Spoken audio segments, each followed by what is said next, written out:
India टुडेने एक सर्वे केला आहे की पंतप्रधान नरेंद्र मोदी यांच्यानंतर सर्वात लोकप्रिय पंतप्रधान पदासाठी उमेदवार कोण ठरेल। या सर्वेमध्ये अमित शहा हे सर्वाधिक पसंतीचे नेते ठरले आहेत, तर दुसऱ्या क्रमांकावर उत्तर प्रदेशचे मुख्यमंत्री योगी आदित्यनाथ आणि तिसऱ्या क्रमांकावर आहेत केंद्रीय रस्ते वाहतूक आणि महामार्ग मंत्री नितीन गडकरी यांना पसंती सगळ्यांनी दिली आहे। या पसंतीमध्ये शहांना सर्वाधिक 25% लोकांचा पाठिंबा मिळाला आहे। त्या खालोखाल योगींना 19% तर गडकरींना 13% लोकांनी पसंती दिली आहे।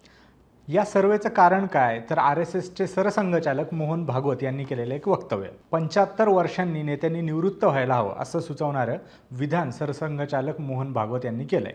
पंतप्रधान नरेंद्र मोदी सप्टेंबर महिन्यात 75 वर्षांचे होणार आहेत, त्यावरून त्यांच्या निवृत्तीच्या चर्चांना आता उधाण आलंय। पण पंतप्रधान मोदी खरंच निवृत्त झाल्यास त्यांच्या जागी पंतप्रधानपदी कोण असेल असा प्रश्न यामुळे उपस्थित झाला।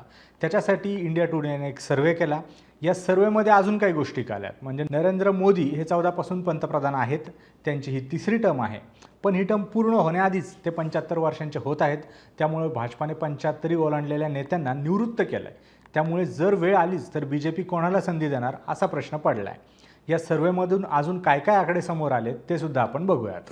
टॉप 3 वरील हे जे नेते आहेत म्हणजे अमित शहा, योगी आदित्यनाथ आणि नितीन गडकरी, तर हे टॉप 3 वरील या 3 नेत्यापाठोपाठ केंद्रीय संरक्षण मंत्री राजनाथ सिंग आणि केंद्रीय कृषी मंत्री शिवराज सिंग चौहान यांना सुद्धा लोकांनी पसंती दिली आहे। मात्र या दोघांना अत्यंत कमी म्हणजेच 5%च्या जवळपास लोकांची पसंती दिसते। विशेष म्हणजे आधीच्या सर्वेपेक्षा अमित शहा आणि योगींची लोकप्रियता कमी झाल्याचे सुद्धा इंडिया टुडेने म्हटलंय। ऑगस्ट 2023 मध्ये 28% आणि फेब्रुवारीच्या 2024 मध्ये झालेल्या सर्वेमध्ये शहांना 29% लोकांनी पसंती दिली होती, ती आता 25% खाली घसरली आहे। योगींच्या बाबतीत तेच घडलंय, त्यांच्या बाजूने असलेली मते 25%वरून 19% खाली आली आहेत। नितीन गडकरी हे मात्र आपली लोकप्रियता जशास तशी टिकवून दिसल्याचं या सर्वेमध्ये दिसतंय। या सर्वेमध्ये कुणाचेही नाव पुढे मागे असले तरी पंतप्रधान पदासाठी संबंधित नेत्याच्या नावाला राष्ट्रीय स्वयंसेवक संघ RSS संघाची पसंती आवश्यक असणार आहे। त्यामध्ये साहजिकच आणखी एका नावाची ज्याच्यामुळेच चर्चा होती ते म्हणजे महाराष्ट्राचे मुख्यमंत्री देवेंद्र फडणवीस। फडणवीस हे RSSच्या कुशीत वाढलेले नेते आहेत।